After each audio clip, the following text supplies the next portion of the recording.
Commençons par découvrir l'interface de Photoshop pour le web.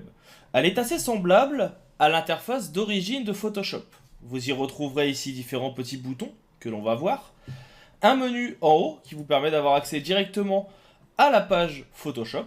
Et ici, la possibilité d'ouvrir l'application sur votre ordinateur ou de retrouver vos différents comptes. Vous avez également un accès aux dernières nouveautés. Ici, par exemple, on voit qu'ils ont ajouté un outil de suppression récemment. Tout ce qui va toucher à Firefly, qu'on verra un petit peu plus tard. Et bien sûr, tous les outils pour vous faire gagner du temps. Sur l'interface en elle-même, vous retrouverez ici des petits tutoriels pour vous aider. Vous avez la possibilité de masquer les suggestions. Des actions rapides ou le chargement d'une nouvelle image. Vous cliquez ici, ça vous ouvre l'image sur votre ordinateur.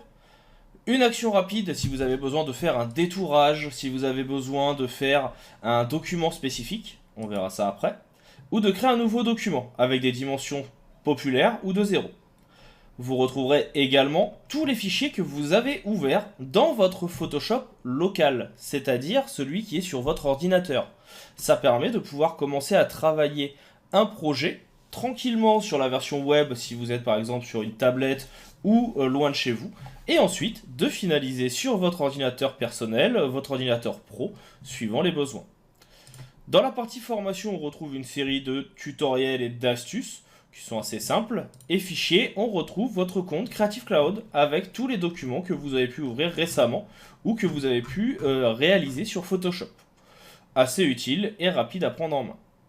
En termes d'options de recherche, vous avez soit un système de mots-clés, soit la possibilité de changer la visualisation pour avoir quelque chose ici en liste ou en grille, et bien sûr par date ou d'inversion d'ordre. Vous pouvez aussi faire une recherche par nom, suivant les nomenclatures que vous utilisez. Concernant la partie accueil, maintenant, on va regarder un petit peu les différentes actions rapides.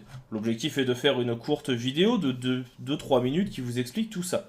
Encore une fois, n'hésitez pas si vous avez des questions. On regarde ça tout de suite.